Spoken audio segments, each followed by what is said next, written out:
This is our lecture covering Chapter 14 from your textbook on qualitative research methods. So the chapter begins with a transcription quote from the research by Amber Olson-Garriott and her collaborators from their 2015 study. What they did is they analyzed qualitative interviews with bereaved fathers whose children had received care at hospitals or hospices in California, Minnesota, and Florida. And they found that by doing these qualitative interviews with these particular individuals, they were able to distinguish three general, what they call meaning units in fathers' comments about the process of bereavement. And so in all of these cases, these were fathers who had lost children to disease.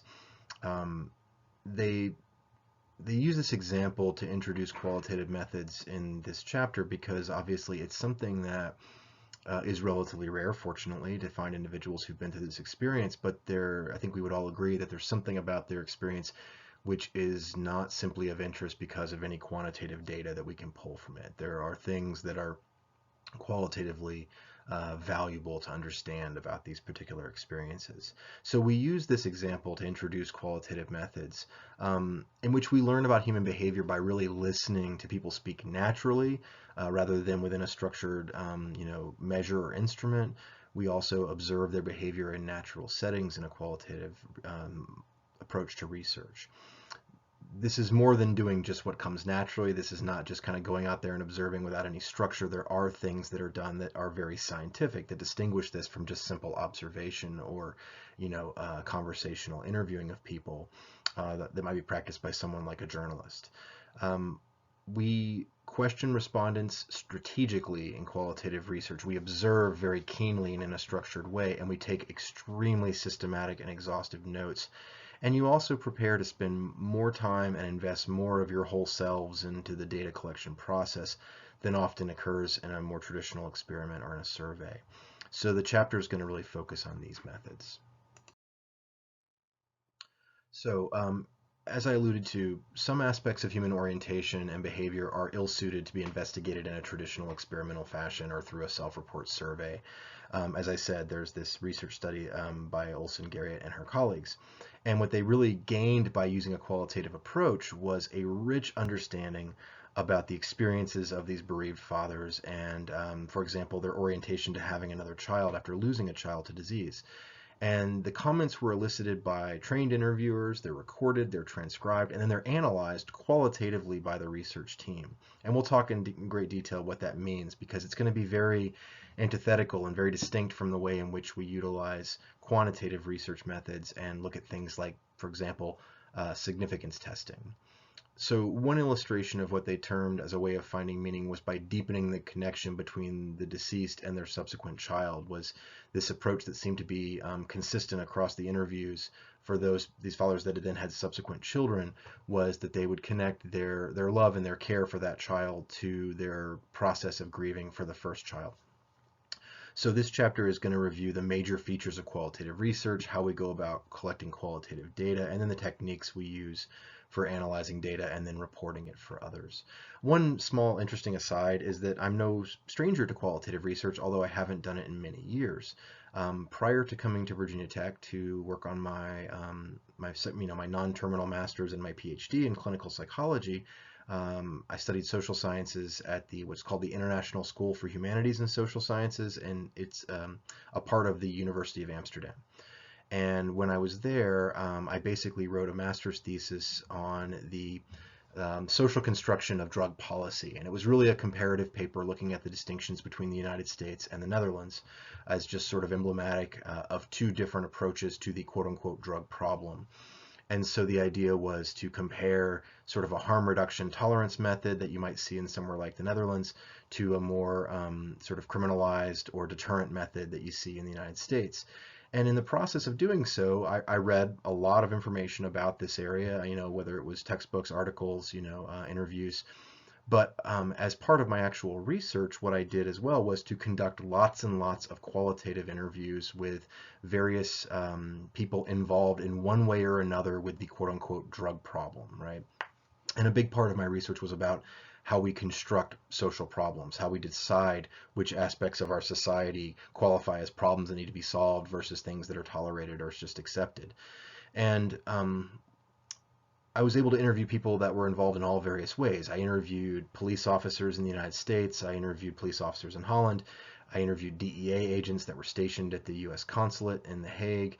I interviewed people who worked in the decriminalized, so what they call soft drug industry in Amsterdam and the Netherlands, which includes, people that are involved in coffee shops that sell recreational marijuana at the time, something that was really unheard of in the United States, but is now becoming much more common in about a third of the states. Um, what I also interviewed was people that had drug problems. I interviewed people who had histories of heroin addiction and been homeless and been on the streets. I interviewed social workers. I interviewed lots and lots of different people, sociologists, of course, and people who were experts in the field. And so in the end, what I ended up writing was a thesis that probably has one foot in sort of the structured journalism world and one foot in the more traditional sociology world. There was a lot of nuance and a lot of qualitative discussion and very little data represented outside of things that I was pulling from the existing literature, demographic findings. But no data that was derived, in a quantitative sense from what I was doing. So it was a very different approach to then what I learned to do as sort of more of a traditional clinical psychology researcher.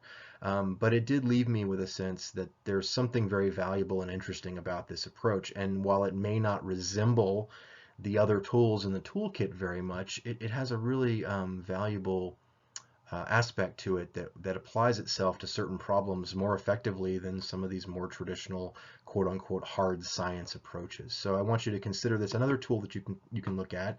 And as your academic careers go on, or if you end up becoming a researcher, this might be something that appeals to you more perhaps than a quantitative approach. So I want to make sure that you have a sense that this is also part of the world of research within psychology. So let's talk about some fundamentals of qualitative research. So there's an emphasis on observation of natural, quote unquote, natural behavior, attitudes, and artifacts that capture life as it is experienced by the participants. We've talked a little bit about this. If you go all the way back to the first couple of lectures, we talked about the sort of logical positivist versus the humanist perspective on how to conduct science, how the logical positivist or more traditional sort of approach to science was very focused on this idea of sterile laboratory settings, very controlled, very neutral settings, whereas the humanistic approach was much more focused on naturalistic settings. And the reason being greater external validity, higher generalizability. If we observe people in the real world or something very close to the real world settings for conducting an experiment, for example, we're likely to get better external validity. There's more potential for noise and distraction and bias and error to enter in because it's a less controlled environment, but that's offset by the benefit of getting a more natural observation. So in qualitative research, this is a very strong emphasis. So you're committed to what's called inductive reasoning via exploratory questions. Again, going all the way back to the beginning of this course, we talked about induction versus deduction. Of course, deduction is when you start with theory and then go to data, and induction is when you start with data and go to theory. So the idea here is that we are asking questions that are often very open-ended, that have a lot of opportunities for people to expound and to give more information and to go into greater detail about things. And so we're not starting off saying that we absolutely understand how these things are related. We're often more open to utilizing induction to inform theory and develop and adjust and make changes as more information is gained through these qualitative methods. So we're not starting off seeking to test any sort of pre-formulated hypotheses, but to discover what people think, how they act, and in many cases we want to understand the why of their behavior.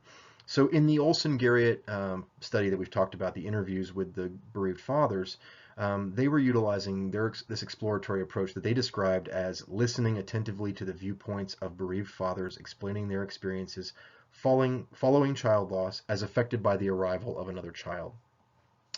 So in qualitative research, we are often sensitive to the idea that studying something will change it and will affect it. This goes, back to a concept from physics or quantum physics of Heisenberg's uncertainty theory, which essentially says that, I won't get into the physics side of it, but the essential takeaway from Heisenberg for most people outside of actual physics is that we often change things by observing them.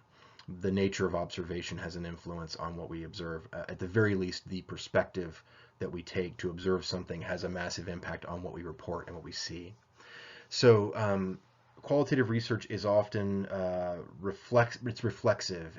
The design can be reconsidered and modified in response to new developments. So it's not as rigid and structured and positivistic. It allows for not so much improvisation, but the ability to adjust on the fly in order to gather the best possible qualitative data. So, for example, in your book, they talk about Sanchez and her colleagues who approached the analysis of their in-depth interviews about the transition to college. You know, you talked to people who are going through that process of going from high school to becoming college freshmen, and really spending a lot of time getting information from them that then informs your theory. So the focus of the attention is on in this. A lot of times, there's also a focus, I should say, in how the researcher influences the observations. There's a bigger emphasis on paying attention in a very mindful way to our own biases and what we bring to the table, what we potentially introduce into the situation that may affect it. So that's another very humanistic versus logical positivist way of seeing science, is that we do bring things to the table, culture, beliefs, biases, experiences that need to be considered in how we look at the quote unquote data, the information that comes out of this approach. Um, let's talk a little bit about the methods that we use when we're collecting qualitative data. So we're going to talk about three sub approaches to this qualitative technique. So the three main methods are qualitative interviewing, participant observation, and focus groups. A lot of times you'll see participant observation and intensive interviewing, qualitative interviewing, utilized within the same project. Focus groups are a somewhat more separate data collection strategy that combines elements of these both in various ways. So qualitative interviewing, as we're going to talk about each of these in detail, but by its essence, what it really is, it's open-ended, relatively free, structured questioning. So there is structure, but it is very loose and it's very open-ended, and it allows for elaboration and discussion.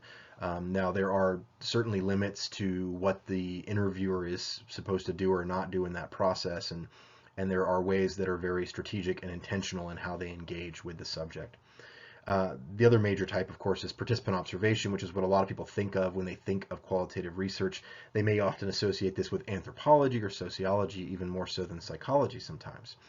But this is where you become a participant, you get involved, and you develop a sustained relationship with the participant or the participants or the group during their normal daily activities. The idea is that it's immersive, that you really try to get as high an external validity, as much of a realistic situation as you can by going into that real world environment. So let's talk about each of these three options in some detail. So qualitative interviewing is certainly what I did as part of my master's thesis that I did at the University of Amsterdam. So this is where the researcher listens to lengthy explanations. We ask a lot of follow-up questions, often that are tailored by the preceding answers. There are certain things that you might be looking for, certain tags or certain directions of interest, where if someone offers that, you are going to very strategically and mindfully say, I'm going to follow up with this. I need to explore that, rather than the three or four other things surrounding it. That, you know, there's something about what we're studying that is of interest in what this person just said, and therefore you will then you will explore that further. You will ask for clarification. You'll ask the person to expound upon that and give you more detail. And what you're often trying to do is to learn. You want to learn about the person's belief systems regarding a certain area, or their personal approaches to things, rather than just some measure of a limited set of variables. You're trying to get a more holistic picture of your participant and of the situation that they're operating within. So, as I mentioned, qualitative interviewing relies very much on open-ended questions instead of a more structured interview you typically see in survey research. We just finished talking about survey research, and you see things like Likert scales, on a scale of 0 to 10, answer this next question, where 10 is extremely and 0 is not at all. Yes, no, of course, is an example of a closed-ended question. So in case we haven't covered this in detail, I think we discussed it back in the measurements chapter. But essentially, a closed-ended question requires a discrete answer, usually a yes, no. It can be an either-or question, but the idea is that the person can answer it very simply and succinctly, and it doesn't really invite them to elaborate or explain nuance. It kind of, in some cases, corners the person. In clinical psychology, as you can imagine in therapy, this is a very important distinction between open and closed-ended questions. For example, if I say to a patient, have you been depressed lately? Okay, that's a closed-ended question. Yes or no is a presumably, and the person might say, well, a little bit, not so much, kind of, whatever. They're not forced to say yes or no, but it's still closed-ended in how it's structured and what it's asking the person to do. An open-ended question might be, tell me how your mood has been lately. Okay. Or we've talked about how you've been depressed in the past. Can you describe what your depression has looked like over the last few weeks since we spoke? So it's more open-ended in the sense that it invites the person to not give you a simple static answer, yes, no, or along a scale, but rather it invites them to give you detail, to elaborate, to give you more nuance than a simple yes or no or on-off kind of switch answer. So it does utilize open-ended questions very intentionally. And I want to emphasize, as I did earlier, while this method is flexible, it does follow a sort of pre-planned outline of topics. There are certain questions that are fixed, and then there are follow-ups that you're allowed to build into the system as you get answers to those. And there's certain response options that you're going to follow up on, and others that you're going to ignore because they're not part of the particular research question you're looking at. So as I said, pre-planned outline of topics. There might be a few simple questions, and then there might be some what they call grand tour questions. Tell me about your childhood. Talk to me about the relationships you've had with significant others in your life. These are sort of meant to elicit lengthy narratives. If someone says, tell me about your childhood, well, most people are not going to say it was normal. I mean, usually they're going to tell you, oh, my family was like this, my parents did this type of work, I had siblings, we lived here, this happened when I was 5 and it was a crucial thing, whatever. It's trying to get a much more lengthy response. It is very open-ended in that sense too. The researcher is often engaged more actively in the interview in a qualitative interview. Rather than trying to maintain a lot of scientific distance, you're much more engaged with the person, and it probably feels significantly more like a conversation to the participant and the researcher in that case. They sometimes refer to qualitative interviews as conversations with a purpose, as you see here on this slide. The qualitative interviews are often very long. Even though there are some structured interviews that take, hours, qualitative interviews are often pretty significant and lengthy because the interview can go in lots of different directions and because you are asking for lengthy narratives and expansive answers from people. For example, Sanchez and colleagues in 2010 gave an example in your book that shows you sort of their interview schedule. So it starts off with these very general questions and then more focused questions that then get into the topic of concern. So for example, I'm going to start by asking you generally about your life. How do you define yourself ethnically is one example. Tell me about your family of origin growing up. And then you talk about things like what they might call pre-transition influences. So now I'm going to ask you some questions. There's an example about your experiences in high school that led you to where you are now. So tell me about your experiences were like at Kelvin Park. This is the high school where they're doing the research. And then how do you make decisions in general, right? These are much more general questions. But the idea is that there's no yes or no answers to these questions. So how do we go about getting our participants, what you might refer to as our sampling procedure, right, within a qualitative research study? Again, it's very distinct from what we were used to seeing in a more traditional experiment. We rarely use random selection. You still need to have a process. You need to have inclusion and exclusion criteria. But it's very rare that you apply a more traditional scientific approach to selecting who you're going to talk to.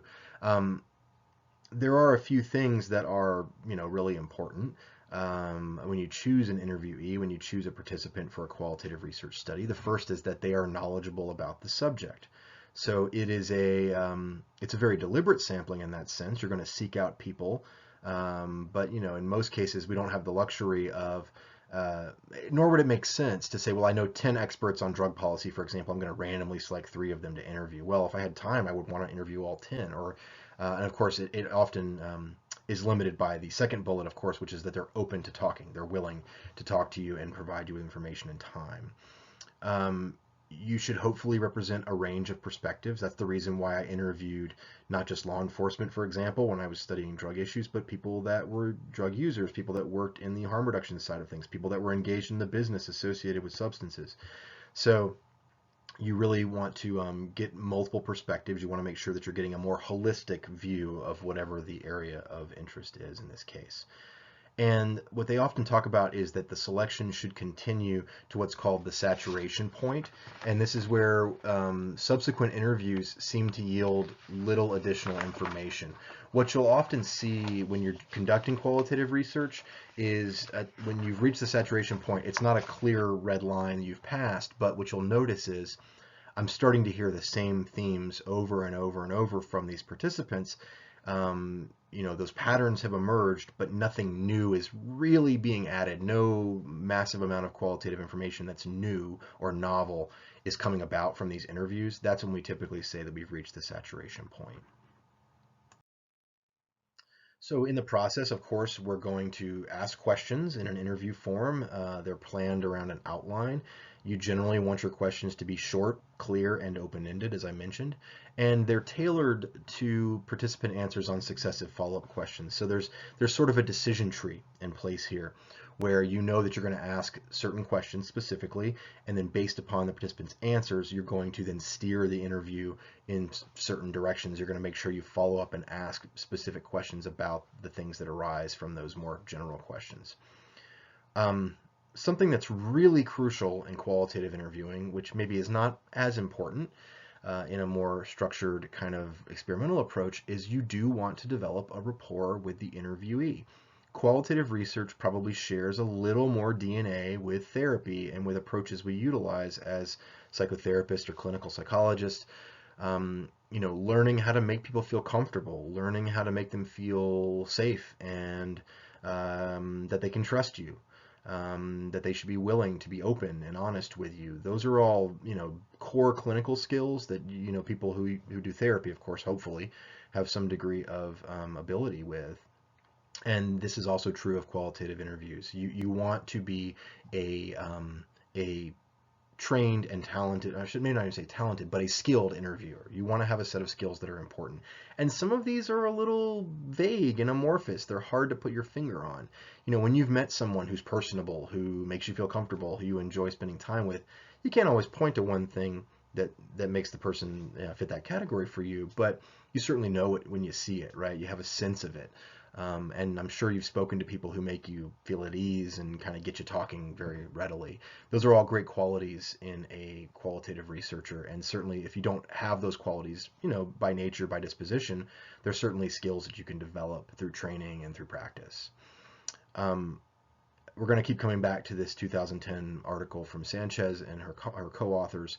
They have some comments about developing rapport, maintaining an appropriate distance from the interviewee, both figuratively and literally. Doing things that don't violate cultural norms, making the person feel comfortable, and that you understand that you are meeting them where they are at, that you're showing them a certain modicum of respect for, whatever the social mores are in that situation. Maintaining eye contact for the most part, not engaging in distracted behavior. Of course, not having, have your phone turned off. Do it in a place, hopefully the interview should be done in a place that's relatively quiet, that has a certain amount of privacy, especially if you're trying to record the conversation. That's what I ran into interviewing people in their places of work. Oftentimes there was a lot of noise on the recording and it was hard to transcribe. Eye contact is very important. It shows that you're interested. Of course, you don't want to, there's an old joke that says there's a fine line between eye contact and the piercing stare of a psychopath. But the idea is that you want to make eye contact in a healthy, comfortable way that says, I'm attending to what you're saying. I care about what you're saying. I'm listening to what you're saying. You want to maintain an appropriate pace, something that I certainly suffer from in these lectures. I have a tendency to get rolling and my speech speed goes up, and that's just the nature of my personality. I know it can be a struggle for some of you sometimes, and doing it live is no different than doing it on these recordings. But in therapy especially, I think it's often really important to establish and maintain an appropriate pace so the person doesn't feel pressured, and there's not this sense of sort of languishing and nothing to say, or the things feel awkward. So you pause to give the person, you don't just immediately go to the next question, you pause to give them an opportunity to reflect, to elaborate, and generally to not feel rushed. It's an important moment in becoming a therapist, but also in doing this type of research, where you learn when to stop talking and you learn when to give the conversation room to breathe. and give the person an opportunity to stop and think. And certainly don't be waiting for your opportunity to speak, right? That's a very chronic problem a lot of us suffer from. You want to be actually actively listening, and you're going to utilize things like reflections to show that you're listening, which is basically when you paraphrase or even literally repeat back to the person what they just said as a prompt to get them to continue. So the whole idea is to utilize space, to utilize time, to give the person an opportunity, because if you do, what you find is that with some people, they just need that little bit of room to get started, and the next thing you know, there's this incredibly valuable treasure trove of information that they're giving you because you gave them the time and space to feel comfortable, or just to kind of get their thoughts together to be able to produce that sort of answer. And then there's usually sort of like a debriefing, unwinding process where you don't want to just kind of like abruptly end the interview and like say that's it. You want to give the person an opportunity to give you some feedback. You want to ask them, how was that for you? Do you have anything else that you wanted to add, or is there anything you said today that you feel uncomfortable about that you want to discuss with me, or that you raised any concerns, or anything that you wanted to come back to but you weren't sure if it was appropriate. Just basically a way of like wrapping up, and of course thanking the person for their time and for their expertise if they're providing you with that. That's a really important aspect of sort of showing some gratitude for that person because they've shared something about themselves. So let's move on to the second sort of major approach in qualitative research, and that's participant observation. And many of you might be familiar with participant observation from the world of anthropology. People like Margaret Mead and these sort of groundbreaking researchers, like doing observations of the famous observations of the Trobriander tribe in Papua New Guinea. These sort of like anthropological essays. But there's an aspect of that that also crosses over into the world of psychology in the form of participant observation. So this is where you study social processes as they happen, and you leave them relatively undisturbed, but you are not, you're not hidden. You're not observing from a distance. You are in the thick of the events, so to speak. You are both a player and an observer within whatever is going on, at least to some degree. The point of participant observation, of course, as you can imagine, is to really get past the artificiality of other types of designs. You're not doing this in a lab. You're not doing this in a sterile environment. You're doing it in the person's real world situation. So there's that emphasis on the natural environment, and you want to see how people are going to behave in that natural environment. It very much considers the context of behavior and how the context affects that behavior. If you take away sort of one adjective about qualitative research, it's that it is contextual. It wants to always give as much attention to the individual as it does to the environment and understanding it. That's why it's often applied to things like culture. You use what are called participant observers. You yourself might be the participant observer, or you might train people on your research team to be the participant observers, but they try to maintain a healthy balance between observing and participating. And this may change over the course of the study. So for example, you might begin the research by sort of easing people into your presence and being a little more jovial, a little more friendly. You might also do the opposite. You might want to kind of like very gradually become a part of the situation or the context, and sort of as time goes on and people become more comfortable with the participant observer's presence, then maybe engage a little more.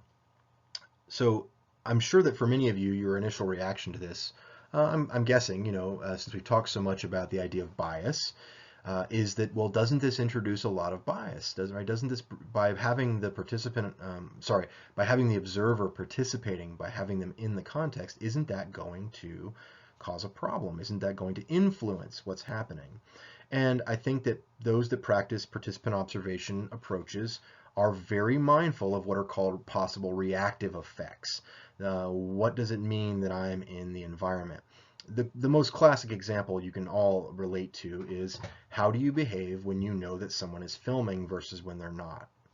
Simple as that, right? That's Heisenberg, right? The fact that there is now a known observation point within this environment, especially in the context of things being recorded for potentially forever, or for further distribution, it means that we are influenced by it. And so participant observation researchers, they recognize that they have potential reactive effects, and they do adopt a role that involves some active participation in the setting.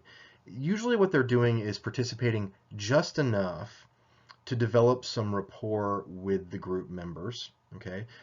People that see you as part of the group as opposed to, outside the group may be much more willing to talk, much more willing to give you more information, to welcome you in to understanding the process of what's going on or what the context means. And more importantly, you then also have a little bit of direct experience as the participant observer, being in the situation and part of the context and participating to some degree doesn't just allow you to connect with your subjects that you're studying, but it also allows you to get a feel for what it's actually like to be in their shoes a little bit. So there's a pro and a con aspect associated, and risks and benefits associated with this approach. Um, there is a potential issue of what are called boundary issues, right? So what's going to happen? How much do I participate? To what extent? So you have to make sure that as the researcher, you have to make sure that you're being very, very mindful of your own boundaries and of how you are engaged with the other participants in this context. In some sense, the participants can forget that the researcher is there because they start to think of the researcher as just another participant. And it's really important then for the observer, the researcher, to note that this effect that they may have on the setting or on other people who they're observing. Being aware that, did I start offering advice? You might start feeling connected emotionally to the participants. You might be solicited for help, or for favors or whatever. Sometimes, especially, a lot of this research is conducted sometimes in places that are having a lot of problems or a lot of struggles, and you might find people are starting to asking you for assistance, or, hey, you're from the university, tell me a little bit about how I can get some help with X, Y, and Z.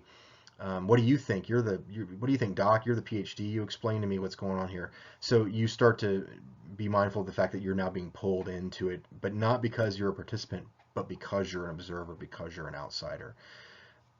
Experienced people who do this type of research try to lessen some of the reactive effects, and they also try to lessen the boundary issue problems from emerging by being very mindful and very observant of how they are potentially affecting the situation and the context.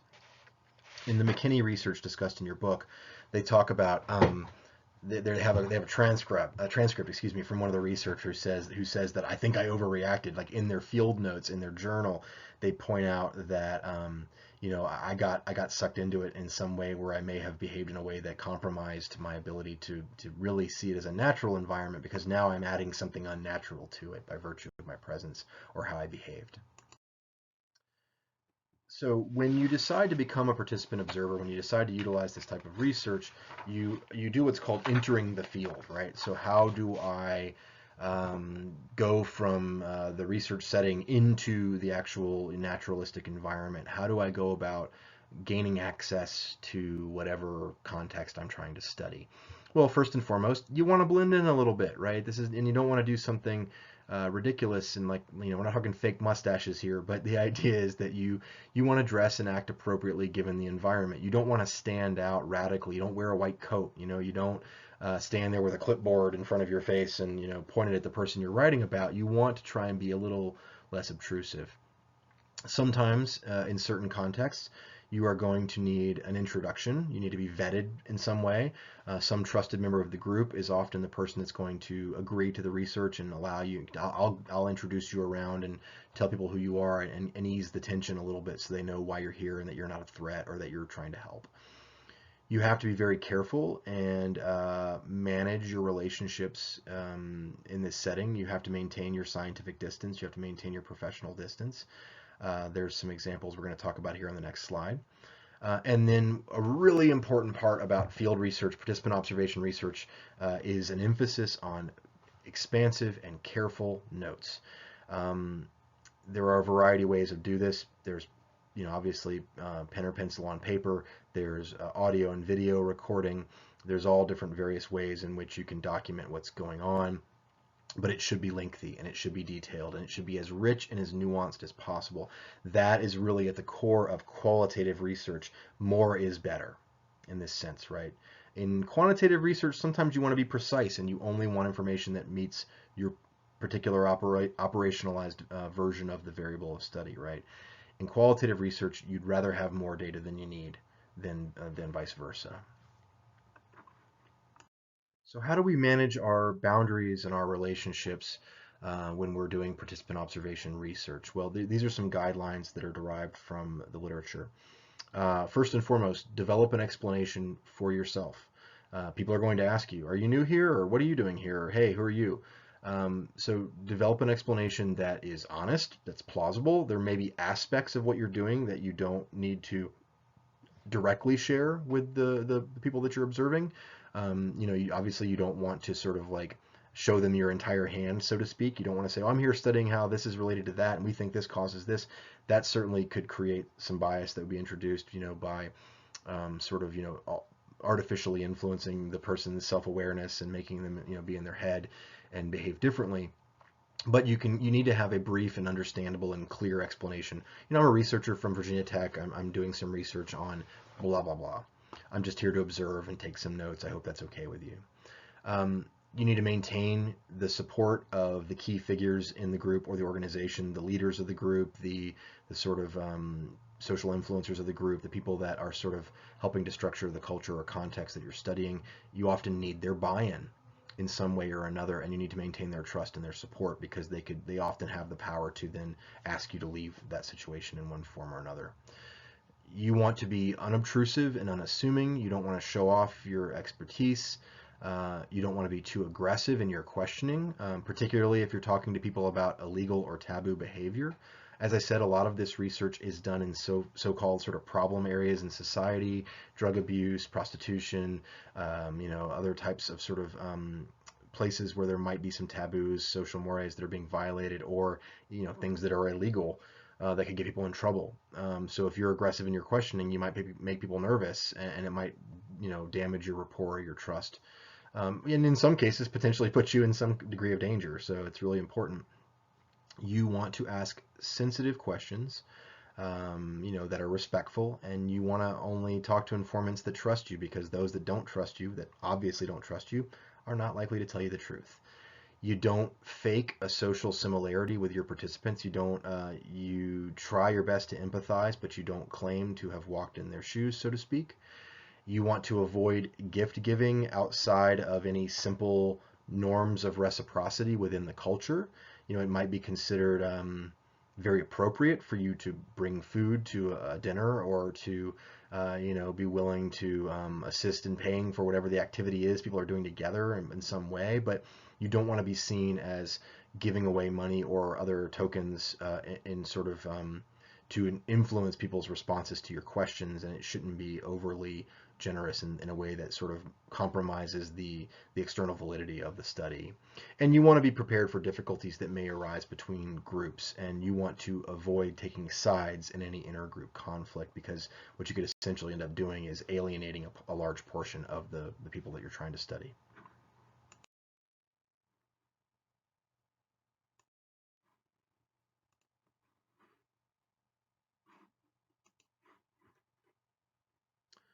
All right, so let's talk about taking notes in the field. Um, you know, this is the primary means of data collection in these types of studies. Um, you want to describe a lot of important things about what's going on, and these are just some examples again, from the existing research and literature field about doing this type of work. You want to describe the context. You want to make sure you document the physical setting, where you were, what things looked like, how they felt, how they smelled, how they sounded, whatever, and making sure that you have as much data as you can, not just on exactly what an individual is doing, but what the whole thing feels like and what the context is. You want to describe the participants and include important descriptive variables, things like age, gender, etc., appearance. You want to describe the observer, meaning yourself, right? You want to make sure that you explain how you entered the field, how you were introduced, how you were dressed, how you were engaging, how much or how little you were participating.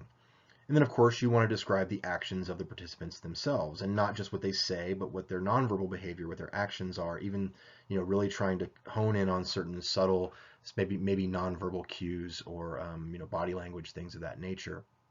You always want to consider an alternative interpretation of the events that you're observing. Um, just because you have a take on what might be going on, it's important to recognize that you are not native to this situation, and therefore you might be missing important aspects of it.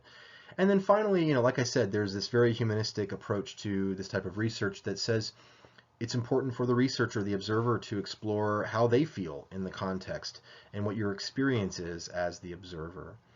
So writing up your notes formally usually takes much longer than the actual observing does. You do what you can in the field, in the moment. You get as much as you can, whether it's written documentation or recording of some form. Um, most people are getting less and less I don't know, more comfortable with the idea, the presence of being filmed or being recorded, but still for many people, especially in taboo situations or illegal situations, that's going to make them very nervous. If you can, of course, it's preferable to get real field recordings, but if you're just taking notes in the field, you will often then immediately, as soon as possible, sit down and try and record everything in detail and expound upon those notes. The rule of thumb sometimes is it's going to take at least 3 times as long to write up all of your notes as it did to do the actual observation. You want them to be as complete, detailed, and true as possible to what you actually observed and heard. Participant observations that don't include a description of the observer's role and how they fit into the context, how they dealt with any problems that emerged, how they maintained boundaries. These are generally going to be viewed skeptically by people in the know in this type of research. They're going to wonder why that's absent. That would be considered, a limitation, a significant limitation of the study, the same way that in an experiment failing to recognize an important confound would be seen. So there should be sprinkled in amongst this, there should be notes on your own feelings and thoughts while observing. For example, if you were, upset or disgusted or surprised or offended by something, obviously you don't need to be reacting in the situation, but certainly noting that is important. If you have any ethical concerns that arise during the process of participant observation, that's an important thing to note. This provides a foundation for later review, not just to make sure your notes are thorough, but it allows you to look for evidence of your own bias. If there may be some salient features of the situation that you missed, or that you were inattentive to in the moment, but then that you suddenly became very aware of after the fact when you were reviewing your notes and writing everything out. So it is really important, as I said, to be mindful of your own reactivity, your own, we might call countertransference, right, in this situation. So as I mentioned, you have to manage this personal dimension. You become a part of the social situation that you're studying, so you can't help but be affected in some ways. At the same time, those that are reacting to you, if you're doing it right, if you are a participant, are their reaction to you is based upon a somewhat ambiguous role that you have. You are a researcher, but you're also in some cases a personal acquaintance. You've been talking to this person, you've been interviewing them, you're doing whatever activity they're engaged with. So the impact of your personal issues really varies with how involved you are, but the more involved you are, the greater risk of what used to be called going native, which is, I'm sure at this point is probably considered potentially a pejorative idiom, but the idea being of losing your objectivity, losing your perspective as a researcher, and being wrapped up in the moment, essentially. Some additional guidelines for managing relationships are thinking about what you want, how you want to relate, to the potential subjects. How would you ideally prefer for them to see you in this context, and why? Speculate on what personal problems might arise in advance. So, hope for the best, prepare for the worst, and how you're going to deal with them. So be aware of how you're going to respond. Keep in touch with others outside of the research setting. So making sure that you are not being sort of overwhelmed or overly influenced, that you do have some balance in your life where, sometimes this is really intensive research. And so having an opportunity to decompress and take care of yourself is really important. And then you want to maintain standards of conduct that you're comfortable with, that you feel show respect to your subjects, that maintain your sense of scientific integrity. If something feels weird, if it feels wrong, if it feels awkward, if it feels like it violates something important, it's a good time to sit down and study your values and the ethical principles that you believe in, that you should be applying to your research. So within participant observation, we can talk about a couple of approaches, but they often refer to this as systematic observation. This is what I meant when I said that, it's not as free form as a qualitative interview, perhaps, and there is a scientific aspect to this. You do not just show up and look around and just document every possible thing that you can. You want to observe in a systematic and essentially at the end of the day, sometimes quantitative way. Like you want to take note of how many times did these certain behaviors occur. Um, this allows you to do comparisons down the road of subsequent observations episodes. You can be more confident in your generalizations, hopefully, if you do it in a systematic way. It helps to develop standards for how you're going to record observations and which ones are going to be targeted. It provides a good record obtained from a random sample of places and times. If you utilize the same techniques and the same system for observation in various settings, then it's not so much apples and oranges, right? It's different species of the same apple, or different species of apple. So you get this ability to sort of have some connective tissue between subsequent observations in different settings, different places, different times. And it enables greater confidence in the measurement of your own emotional processing because it's not just fully your qualitative experience. It allows you to have some benchmarks and some guidelines. There's some examples in your book from Campos and her colleagues where they use this systematic observation strategy to look at positive and negative emotions in the daily life of dual earner couples with children. So these are, couples who both work full-time or near full-time jobs and also have children. So in this, they had 30 mother and father couples who are both working with 2 to 3 children aged 3 to 18 in the greater Los Angeles area. They obtained their willingness to allow them to be observed and to be interviewed with a $1,000 participation incentive. They videotaped and also obtained self-report data. And then they had trained coders who viewed the videotapes and rated emotions based on facial expression, emotional tone, and emotional expressivity.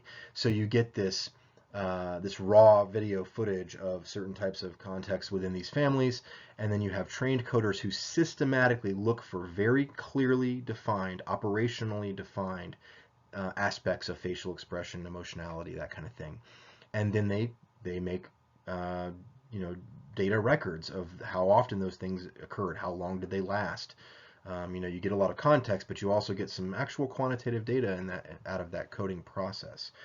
The systematic observation yields greater confidence in the measure of something like emotional processing than an unstructured descriptive report or even a self-report by the participant, because in a sense what you're doing is you are getting that high external validity. You are engaging in some naturalistic observation of the person in a real world environment, and therefore even though it's very loose and very natural, it's not as clean as things would be in a lab setting. It's real life, so it's more complex and there's more shades of gray, but you are able to systematically observe that richer context. Lastly, I want to talk a little bit about focus groups. I'm sure some of you have participated in a focus group over the years. Focus groups are associated not just with qualitative research, obviously, but many of us think of them being associated with marketing and with business research, that kind of thing. So a focus group is just simply a structured qualitative interview with a group of people. These are often unrelated people who meet certain criteria. They may have certain characteristics that you're interested in, but they generally don't know one another. They're usually strangers to one another. And you bring them into a group and you have a person who leads the group, who sort of leads this group of people in a discussion. It typically lasts, an hour or two. And the participants are asked specific questions in a guided discussion by the facilitator of the focus group. These are often non-representative samples. These are often haphazard samples. The very classic model in like marketing research is you go, back when people used to go to malls, you go to a mall and you ask people who are walking through, hey, would you be willing for a small, for a small token fee, would you be willing to give us your time and participate in a focus group? But you often are utilizing a more haphazard sampling process for this, and therefore you're not getting fully representative samples. What you are interested in is more the qualitative information that comes out of those individuals rather than saying, oh, this group perfectly represents the larger population that I'm interested in. Focus groups are used to emphasize discovering unanticipated findings. So what does that mean? Sometimes when we're beginning to study an area of research, a context, we don't really know where to start. It's like until I go and talk to people who are involved with this area that I'm interested in, maybe I need to spur some ideas. And so what you can often get out of a focus group is, man, I didn't even think about asking about this, but this seems to be a really important aspect of this to people that were in this group. So it can help to sort of stimulate ideas and hypotheses and that kind of thing. So you can really, hopefully, what you're hoping to gain from the focus group is something you weren't anticipating. You go to them because you need more information about this area. You're often going to explore hidden meanings. You're going to ask people to, explain themselves and to really use a lot of open-ended questioning to get them to not only to expound upon their own beliefs, but hopefully within the focus group dynamic, someone might say, "Oh, I feel the same way," or "I don't agree with that. I kind of feel it's this way." And through that conversational process within the group, you sometimes get richer information. And then, of course, from that focus group, what we're often doing is developing hypotheses, coming up with questions we want to incorporate into our surveys. So remember, you don't often utilize only one tool in the toolkit, right? This qualitative approach, this focus group subtype, for example, is one tool that then might get you to develop a hypothesis that you're going to then test in a correlational or an experimental study. It might be the way that you start to develop a survey that you then want to go and deliver in a more of a survey design. It can also investigate the meaning of survey results. So I might give a survey to 1,000 people and then pull together a small focus group and say, hey, of these 1,000 people, we were surprised that the majority of them said X, Y, and Z. Can you guys help explain that to us? Do you feel the same way? And if so, why? It also allows you to get very, very quickly and very efficiently assess a range of opinions about an issue. So you get 10 people in the room, and often they're not going to agree, and so you might have some interesting ranges of opinions. Most focus groups involve about 5 to 10 people. This is a number that facilitates discussion by everybody who's there. If you have more than 10 people, it becomes really difficult for everyone to get an opportunity to talk in an hour or two. So 5 to 10 is a pretty manageable size. In Olson Greenfield's research, which is mentioned in your book, they conducted their focus groups in a classroom after school. So they were looking at pre-adolescents. So it was basically the same number of kids that would be in a small, like a preschool class. Focus groups provided in this case an in-depth portrait of kind of how pre-adolescents interpreted things like fame as portrayed in their favorite programs and through interactive media.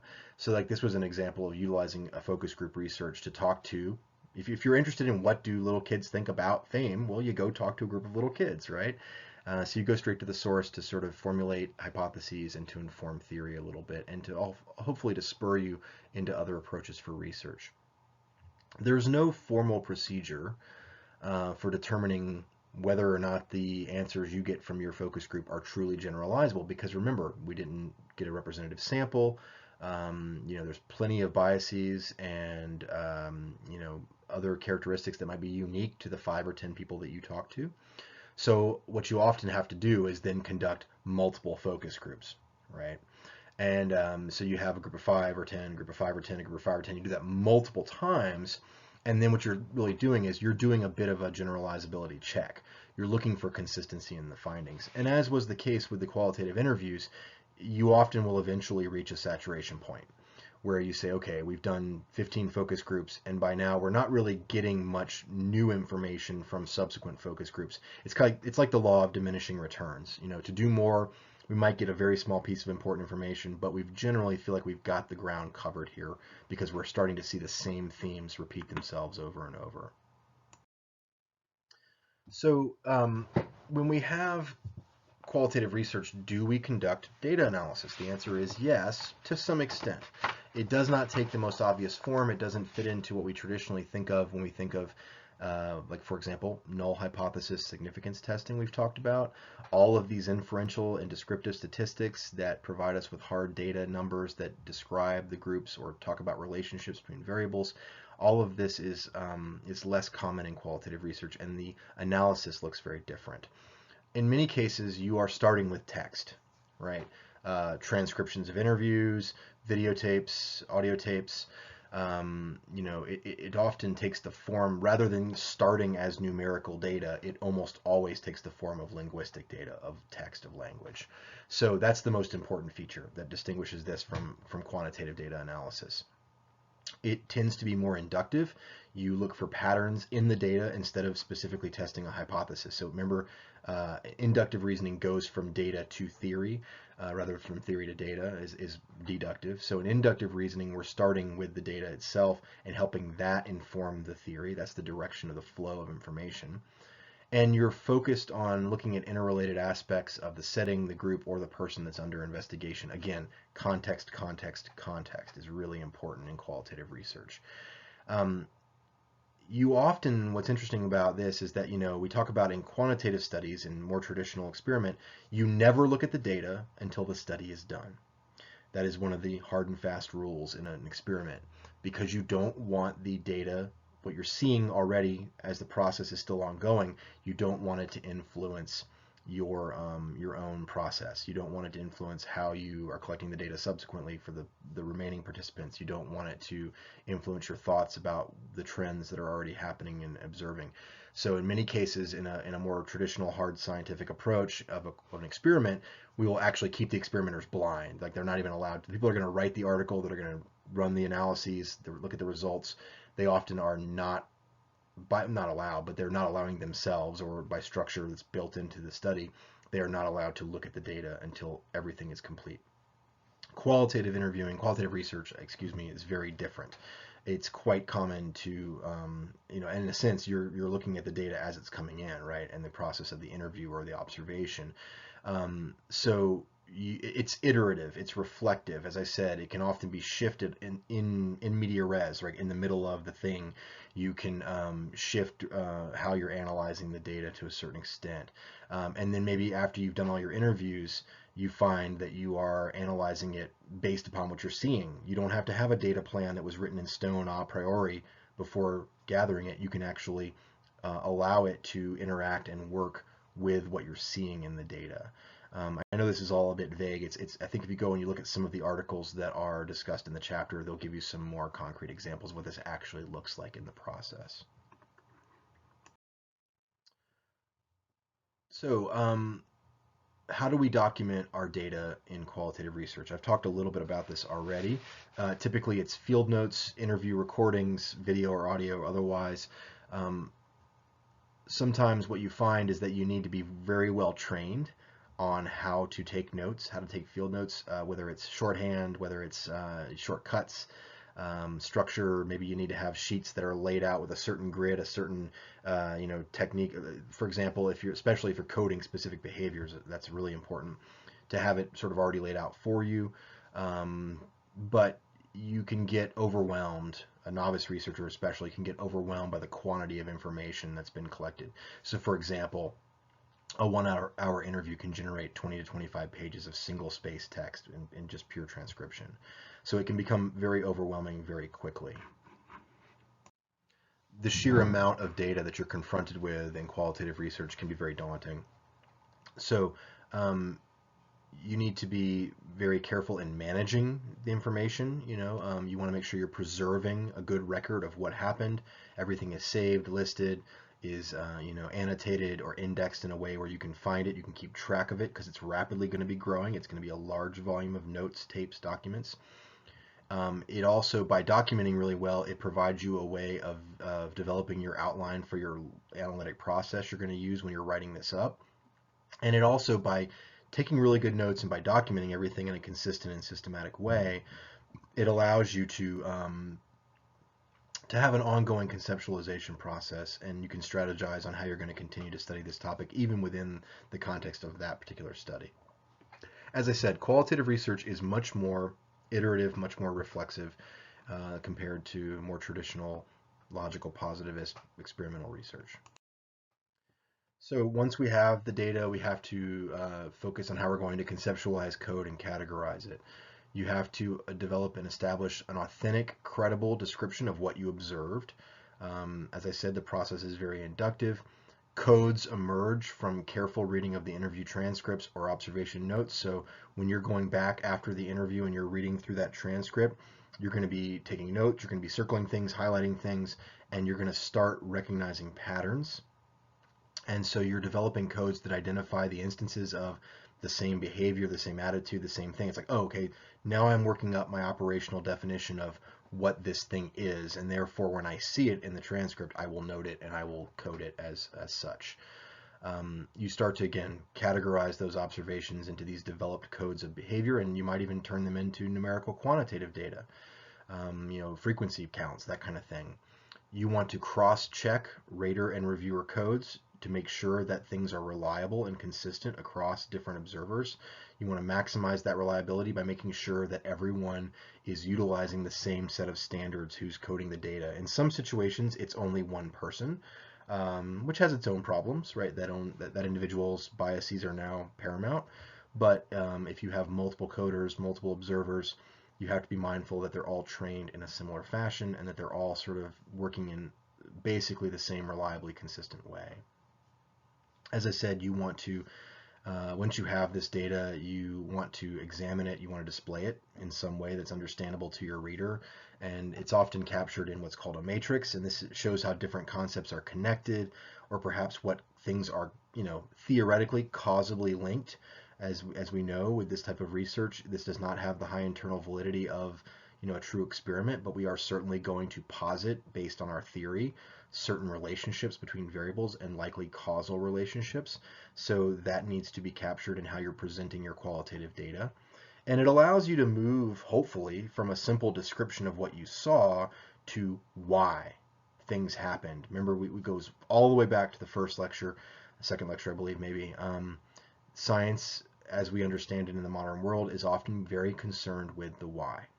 Not just the what, but the why. We want to understand the underlying processes. We want to understand how the larger constructs and concepts are related to one another rather than just what happened in this particular setting on this particular day. We want to try and authenticate whatever conclusions we come to. Okay. There's the one thing that's very daunting about qualitative research, and maybe the reason why it may be looked down upon by more traditional experimental researchers, is because no real standard exists for evaluation or authenticity of a conclusion. Now, let me give you one caveat with that, because we've talked about how one of the problems with the more traditional quantitative hard science push in psychology these days is that we convince ourselves that it's very objective, and that our findings based upon things like significance testing are meaningful and always practically significant. But of course, we have a replication crisis in psychology, and we might be making a lot of type 1 errors, right? Remember, a type 1 error is incorrectly rejecting the null, which on the flip side implies that there's some support and some evidence for our research hypothesis. It doesn't prove it, but it gives you a lot of support for it. But as we've learned, we might be a little too big for our britches in psychology to say that this has become like chemistry or physics, right? There is objectivity problems. There is subjectivity that creeps in. There is certainly bias that is probably more present than it is in what goes on inside a Bunsen burner or in a vial where we're conducting a chemistry experiment, or on the page with a physics or mathematics experiment. So let's not say that there's absolute standards that are immutable for evaluating authenticity or conclusions in quantitative research, but it's even looser and it's even more gray when it comes to qualitative research. Considerations for determining the validity of our findings are expressed by Becker back in 1958. Becker was a social scientist. First of all, how credible was the informant, right? Consider the source. Is this person well entrenched within the context of interest? Do they have some authority and experience that leads them to be a credible informant? Were the statements made in response to the researcher's questions, or were they spontaneous? The more spontaneous, the more likely it is it's valid, right? This is getting into the idea of are you pulling for something? Are you intentionally or otherwise, are you influencing the person's responses, or is it done in a very natural way, more spontaneous? How does the presence or the absence of the researcher influence the other group members? This goes back to our just recent discussion in these slides about participant observation and Heisenberg's uncertainty principle, right? This idea that the presence of the observer has an influence and it needs to be considered, but it doesn't mean that it ruins any conclusions about naturalistic observations. Campos et al. In 2013 highlighted how they utilized naturalistic observation methods and multiple sources of data for their analysis as a way of authenticating their conclusions about emotions in the life of those dual earner couples with children we discussed. So what they do is they look for consistency. They utilize different approaches to try and build up their confidence in their conclusions. So they document both the general emotional pattern of the post-work weekdays in these families and these complex emotion-laden interactions, but they also look at a really structured coding system. So you have the nuanced, more rich, qualitative observations, but then you also have coders going through that in a more systematic and, in fact, quantitative way, trying to track in a more reliable fashion the on-off of these things. Are they present or not, or to what degree or not were they present? So trying to make it a little more hard in terms of the data and a little less, vague, as a way to sort of look for reliability, look for consistency. There are computer-aided means of qualitative data analysis. This is very similar. What you can essentially do, there are certain programs where you can feed a transcript directly into this program or this app that will then, it'll code for certain things automatically by scanning the text. It looks for certain words. It does frequency counts of certain codes that are included in field notes. And then it can even import that as actual quantitative data into a statistical analysis program for you. But you have to be careful about it. Obviously, it's the old garbage in, garbage out idea. It's only as good as the quality of the observational data that you feed into it. So finally, I want to talk a little bit about ethical issues in qualitative research. We try to remain unobtrusive. We try not to influence these situations. We want our observations to be as quote unquote natural as possible, but we know that you do leave a mark. There is some influence by virtue of your presence, and it might be negligible, but it might also be significant. So that's where the ethics come in. There are a few key ethical issues for qualitative researchers to consider. First and foremost, what's essentially informed consent or voluntary participation. We need to ensure that the subjects in your observation are willing, that they are not feeling coerced. This is particularly important when you're doing these participant observation studies because you might be in a big group of people. Well, how do I walk around and have every single one of them sign an elaborate informed consent form? That's going to be pretty reactive, right? So you have to walk a fine line of getting consent from the group, from the participants, while not unduly stopping or influencing the thing you're trying to observe in its real world setting. You have to think about the subject's well-being. Is there any potential harm by virtue of the study? Is there harm not just physical, but to their reputation, their sense of self? We need to consider, is it putting yourself in harm's way during a participant observation study? Is the researcher being put in a situation that has potential to harm them in some form? There's the idea of identity disclosure. So to what level and to what detail are you going to disclose who you are and why you're there? As I mentioned, you don't want to outline every theory that you hold or every hypothesis that you have because that's going to unduly influence the observation. A certain amount of holding back, or even in some cases mild deception, is, as long as there's debriefing, is acceptable. And but you do need to make sure they know who you are in a general sense, in an honest way, so that they can give their consent. That's the informed part of informed consent, right? They need to understand what's going on and why you're there. And then finally, confidentiality. And this is a little harder in groups than it is with individuals. So you need to maintain your participants' confidentiality. You don't utilize identifying information in your write-up. You change names. You change details to make sure that it's not easy to identify someone because it might have some potential negative ramifications for them. So to conclude, as I said, qualitative research is just another tool in the toolkit, and it's a very unique one. It's very distinct from really anything we've talked about up until this point. This chapter is really just scratching the surface of all the different things that can be done under the banner of qualitative research. But these methods have proven themselves effective over time. They are an important tool. I like to think of them in some cases as the primary tool for studying certain contexts. This is the best way to do it, you might argue, but also the idea that it is a nice supplementary tool or an adjacent tool to a true experiment, a correlational study, or a survey.